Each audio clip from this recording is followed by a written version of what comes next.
Muy buenas amigos, hoy vamos a ver cómo se está viviendo el fin de confinamiento en las zonas afectadas de Changsha y hablaremos de las últimas discusiones sobre las medidas de país. Y vamos a tratar otros temas, pero estos días nos está haciendo un tiempo muy inestable. Sabemos que los vídeos sobre los últimos brotes os están resultando interesantes y queríamos enseñaros lo que parece ser su desenlace en una gran ciudad como esta. Estamos grabando en el barrio porque queríamos salir a pasear con Baby y tanto Lele como su madre prefieren no ir al centro con ella, en parte porque es muy complicado ponerle una mascarilla, aunque también las ofrecen para los bebés. Están haciendo obras aquí en la guardería y los obreros me dicen graba cómo trabajamos. Por lo visto están arreglando una tubería. A veces en esta zona solemos tener ese tipo de problemas porque las casas y también la infraestructura están un poco viejas. Esta parte de la universidad tendrá por lo menos unos 60 años y se nota. Lele está recogiendo un paquete, casi cada día tiene uno. A veces te los traen hasta casa y en otras tienes que venir aquí, a estos establecimientos que a la vez hacen de almacén.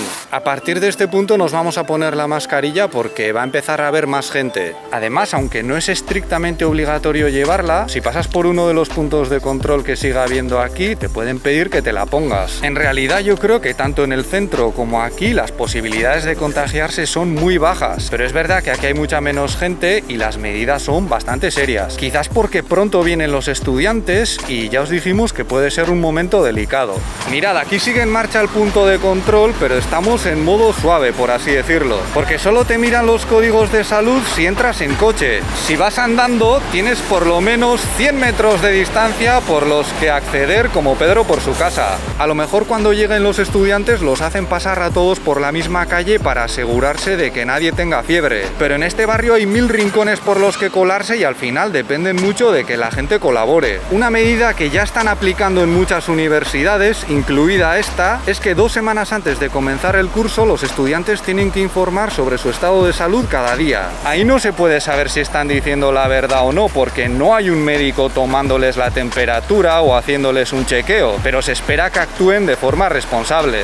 De hecho, yo como profesor también he tenido que seguir esta medida. Se suele hacer a través de un grupo de WeChat. El año pasado teníamos que informar sobre nuestra temperatura, pero este año aquí basta con que digas estoy bien y ya está. Entre otras cosas, quizás porque aquí se está diciendo que la fiebre a lo mejor no es uno de los síntomas más recurrentes de la variante Delta. Ahora mismo están señalando más bien síntomas como debilidad, sueño y dolor de tripa. Justo anoche, el día 13 de agosto, se liberó a los habitantes de la zona de la ciudad que ha pasado 14 días de cuarentena. Ay, esa naricica, qué guerra te da, Lele. Ahora mismo en esta ciudad ya no hay ninguna zona de riesgo y eso quiere decir que poco a poco volveremos a la normalidad. Aunque dentro de esta provincia sigue habiendo localidades con casos y seguramente las autoridades se mantendrán alerta porque si se vuelve a torcer el asunto, a lo mejor acaban destituidos. Hemos visto algunas imágenes del momento de la liberación y tenemos que decir que ha sido muy distinto a lo que vivimos nosotros. En este caso han preparado todo un evento con cuenta atrás, recibimiento, banderas, o sea, parecía casi la bienvenida a los atletas olímpicos. ¡Ué! Que por cierto, ha habido unos cuantos de esta provincia y una de ellas la de halterofilia de esta universidad. Estas celebraciones de liberación también las hemos visto en otras localidades previamente, pero como decíamos, en nuestro caso no fue así. En mi pueblo también sabíamos que había un plazo de 14 días y nuevos casos para dejar de ser considerados zona de riesgo, pero nadie nos dijo que a partir de ese día podíamos salir y fue todo muy gradual. Claro, entendemos que también era una situación nueva para los expertos y las autoridades responsables de la gestión. Entonces, una vez que superamos esos 14 días de precaución sin nuevos casos, nos empezaron a dejar salir de casa, no nos decían nada por hacerlo, aunque seguía habiendo muchos barrios, incluido el nuestro, cerrados a cal y canto con vallas. Y luego de pronto alguien nos comentó, oye, que ya podemos salir por el pueblo. Y sí, fue un momento muy emocionante, pero no hubo celebraciones como las que vemos ahora. Quizás porque tenían miedo de que la cosa se volviese a torcer. Yo creo que ahora es todo muy distinto porque tenemos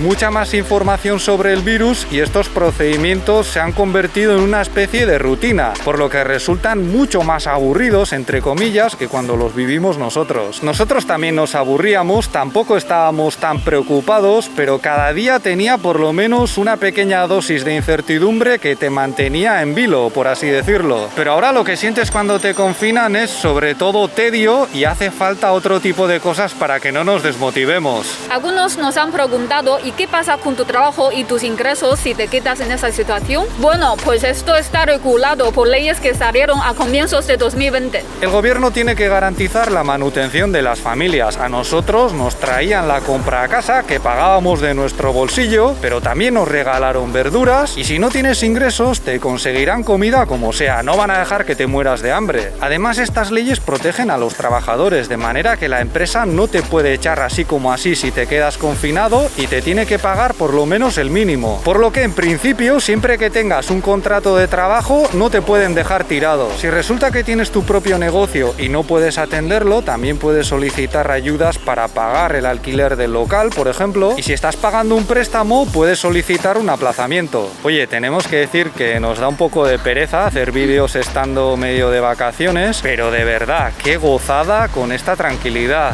Obviamente nadie quiere estar confinado, pero muchos apoyan estas medidas porque vemos una y otra vez que funciona muy bien. Por ejemplo, hoy ya han bajado mucho los contagios. Tenemos solo 30 casos domésticos en toda China continental y ya son más los llegados de fuera, que insistimos, en buena parte son chinos que regresan. En el último vídeo comentamos que van a endurecer los controles para entrar al país, restringiendo todavía más la emisión de visados. Pero también se están escuchando voces, a veces de expertos del más alto nivel, que cuestionan la viabilidad de estas posturas a medio o largo plazo. China es un país que depende mucho de sus conexiones con el extranjero. El gigante asiático ha prosperado gracias a su apertura y eso es algo que aquí todo el mundo sabe. Es cierto que muchos han dejado de ver a los países occidentales como un modelo a seguir, pero no por eso creen que China pueda arreglárselas por su cuenta. Zhang Wenhong, uno de los principales expertos chinos en la gestión de la epidemia, ha dicho que al final tendremos que convivir con el virus. En un artículo publicado el 29 de julio ha hablado, entre otras cosas, del Reino Unido y de Israel y de cómo allí han alcanzado un porcentaje de vacunación muy alto, gracias al cual pueden volver a la normalidad, entre comillas, sin que haya demasiadas hospitalizaciones ni muertes. Él comenta que cuando estemos todos vacunados, el COVID podría haberse reducido a algo así como el virus de la gripe. ¿Y cómo ha reaccionado el público? Pues parece que no ha gustado demasiado, aunque en realidad es un escrito muy comedido que no plantea ningún cambio radical. Simplemente plantea la posibilidad de ser más flexibles con el virus una vez que esté todo el mundo vacunado y ya no implique un riesgo serio. Pero parece que muchos desconfían de lo que podría ocurrir y prefieren las medidas orientadas a los 0 casos. Y es comprensible porque este país ya tenía la experiencia previa del SARS, tenían mucho miedo de este tipo de virus y además han sido culpados por ello una y otra vez. Es como si a ti te entra una infección y todo el mundo a tu alrededor da por hecho que te vas a morir, te señalan, te culpan y luego una vez que te has recuperado te dicen que no pasa nada si lo vuelves a pillar. No va a ser tan fácil y seguramente aquí el gobierno va a seguir teniendo mucha presión para mantenernos libres de algo que ha causado tanto daño. No sé si se aprecia bien, pero no veáis qué bonito está este lago con los lotos en flor, aunque creo que ya se ha pasado el mejor momento, estábamos fuera. Mirad, aquí hay una chica con un vestido tradicional. Le hemos preguntado y por lo visto es de la minoría de los Hui, que se concentra sobre todo en el noreste del país. Muy bonito. Y si un día China tiene a toda la población vacunada y puede hacer que el COVID sea prácticamente como una gripe, ¿cómo van a reaccionar las potencias extranjeras y sus medios ante el aumento de casos? Porque aunque no sean graves, se multiplicarán y al ser un país tan poblado podrían ser cifras enormes. Porque fijaos, aunque en estos últimos brotes hemos tenido unos números muy bajos en comparación con otros países, seguimos encontrándonos titulares muy sensacionalistas y engañosos sobre la situación real. De todos modos, dudo que ese escenario sea lo que más rechazo genera. Lo que realmente causa temor es la posibilidad de enfermar y morir, por pequeña que sea. Y eso se ve claramente en comentarios del tipo: yo no quiero estar entre ese 0,1% que fallecería en la mejor de las situaciones. Ya sé que esto a lo mejor suena un poco exagerado desde la perspectiva de muchos países occidentales, pero esta es una forma de reaccionar muy habitual aquí. Además, aquí también se han publicado informes bastante serios sobre los posibles daños de virus, que pueden llegar a afectar desde el cerebro hasta la fertilidad. Y eso no suena como una simple gripe. De acuerdo con los últimos datos sobre la vacunación que salieron ayer, en este país se acaba de superar el 50% de toda la población, incluidos menores, con la pauta completa.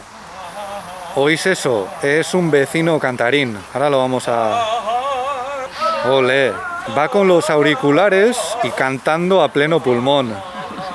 Para finales de año podríamos estar todos protegidos excepto los más pequeños y a partir de entonces se podrían empezar a plantear más seriamente panoramas como el del experto antes mencionado. Aunque es posible que para entonces las medidas también se vuelvan más precisas y llevaderas. Ahora ya no se confina a toda una provincia como ocurrió al comienzo. Los confinamientos muchas veces ni siquiera se aplican a toda una ciudad. Y no parece que los efectos económicos sean tan negativos porque suelen estar muy localizados, cosa que juega a favor de seguir como hasta ahora. Los ciudadanos chinos no se chupan el dedo y entre ellos hay quienes piensan que artículos como los que hemos comentado antes son una forma de ver cómo reaccionaría el público. Si para el año que viene los países occidentales han vuelto a la normalidad y el coronavirus se ha visto reducido a un simple catarro, es posible que China, ya con la población totalmente vacunada, también se abra al extranjero. Y no nos cabe duda de que desde aquí estarán observando muy atentamente lo que ocurre en los países más avanzados en cuanto a vacunación y flexibilización de las medidas. Por cierto, es posible que este sea de los últimos o quizás el último vídeo que grabamos en este barrio, porque dentro de poco nos vamos a mudar a un nuevo apartamento. Nos da un poco de pena dejar este lugar porque aquí estamos muy tranquilos y vivir donde trabajas es muy cómodo, pero también estamos con ganas de mudarnos y empezar una nueva etapa. En las próximas semanas tenemos que comprar los muebles básicos y tratar de convertir la vivienda en un hogar y no sé si habrá vídeo sobre ello o hablaremos de otras cosas, ya lo iremos viendo. Eso es todo por nuestra parte. Si este vídeo os ha parecido interesante, podéis darle un me gusta, suscribiros o ayudarnos con Patreon, donde tenéis más contenido como directos y mis clases de mandarín. Muchas gracias por vuestra atención y hasta la próxima. ¡Hasta luego!